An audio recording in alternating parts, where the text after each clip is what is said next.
দেখো ভালো করে বোঝো, এই যে কন্টিনিউড ফ্র্যাকশন থেকে যে অঙ্কটা তোমাদের আমি দিয়েছি, এই যে অঙ্কটা 3 নম্বরের অঙ্কটা, এই অঙ্কটা কিন্তু যে অঙ্কটাই দিয়েছি আমি, এই অঙ্কটা কিন্তু অনেকবার পরীক্ষা এসেছে বিভিন্ন জায়গায়। আর এই কন্টিনিউড ফ্র্যাকশন কিন্তু ক্লাস 5, ক্লাস 6 এবং ক্লাস 7 তিনটে ক্লাসের পরীক্ষা আসে অ্যাডমিশন টেস্টে।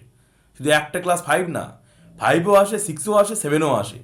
আসলে এটা ক্লাস 6-এর সিলেবাসের মধ্যে আছে এবং অনেক বইতে ক্লাস 7-এও আছে, কিন্তু এটা যেহেতু সিম্পলিফাইয়ের মধ্যে, সিলেবাসের মধ্যে, তাই করানো হচ্ছে।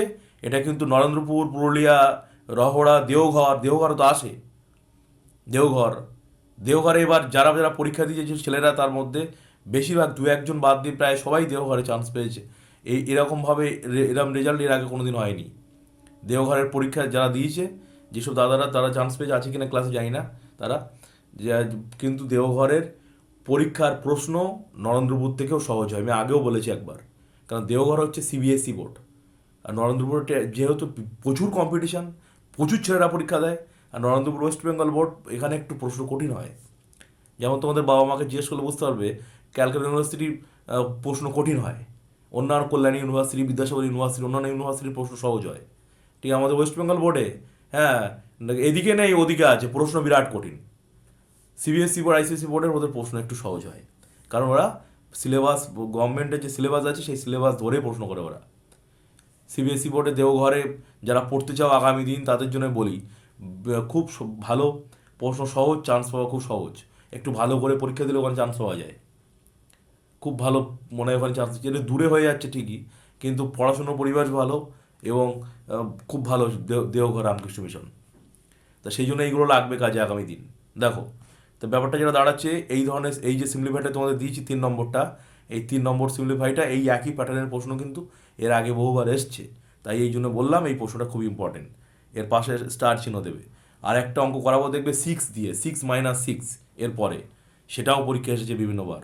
তাহলে সেই জন্যই দুটো প্রশ্ন পাশে স্টার চিহ্ন দেবে। তা দেখো, এই অঙ্কটা নিচ থেকে করবো একইভাবে যেরকম শিখিয়েছি তোমাদের। তাহলে বাকিটা সব পড়ে থাকবে। 12 ডিভাইডেড বাই, উপরে লাইন টানলাম, 1, ঠিক আছে, ভালো করে করবে, পরীক্ষা কিন্তু আসবে। 7 মাইনাস, তাহলে কী হবে, 1, সবটাই তুলবো, 1 মাইনাস উপরে 1, এই যে। তা দেখো, সবটাই এই পর্যন্ত সবটাই তুলে ফেললাম। আর তোলার সময় একবার দেখে নেবো ঠিক তুলেছি কিনা।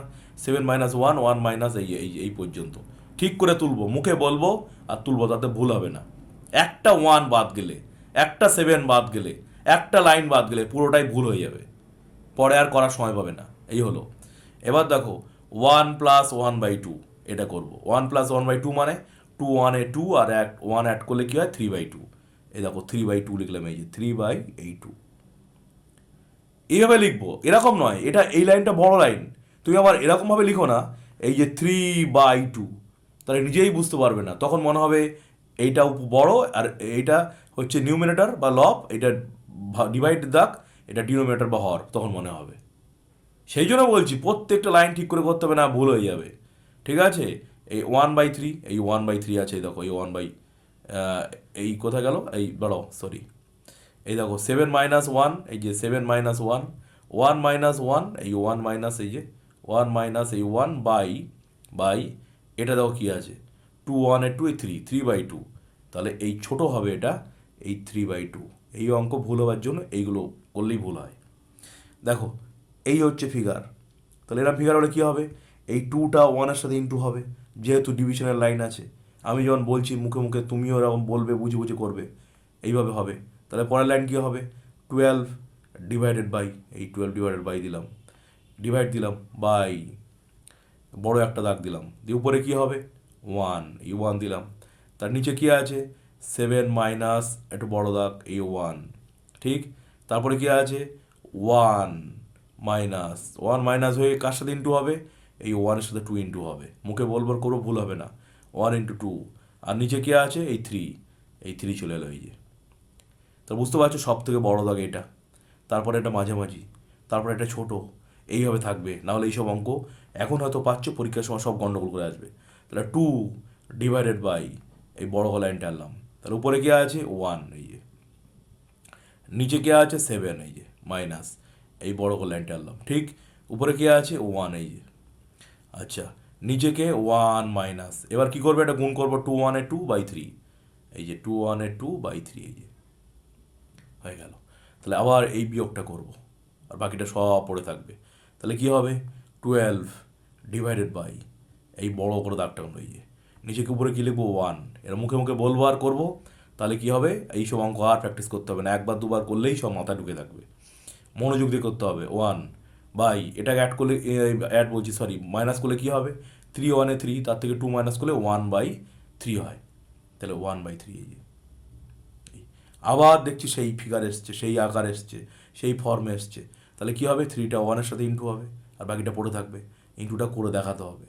তাহলে 2 ডিভাইডেড বাই, আবার বড় করে লাইন টানবো, উপরে 1, নিচে কী হবে 7 মাইনাস, তাহলে 1 × 3/1, এই যে 1-এর সাথে 3 ইন্টু হলো, আর নিচে 1 আছে, 1 পড়ে থাকবে। কত সহজ ব্যাপার, বুঝে বুঝে পড়লে অবশ্যই হবে।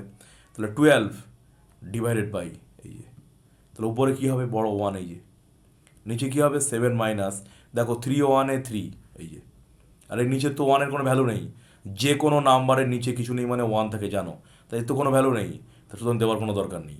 তাহলে পরের লাইনে কী হবে, 12 ডিভাইডেড বাই, এই অঙ্কটা কিন্তু ভেরি ভেরি ইম্পর্টেন্ট, আবারও বলছি, অনেকবার পরীক্ষা এসছে, যেটা এখন করছি ক্লাসে। 1/7 থেকে 3 মাইনাস করলে 4 হয়, এই যে ঠিক আছে। তাহলে 12 ডিভাইডেড বাই, এই ডিভিশনটা সরি ডিভাইডটা কী হয়, ইন্টু হয়ে যায়, ওইটা কি উল্টে যাবে, তাহলে কী হবে 4/1, এই 1-এর কোনো ভ্যালু নেই জানো, তাহলে 12 আর 4 ইন্টু করলে 48, এই হলো আনসার। বলো বোঝা গেছে, ইয়েস অর নো, হ্যাঁ কি না?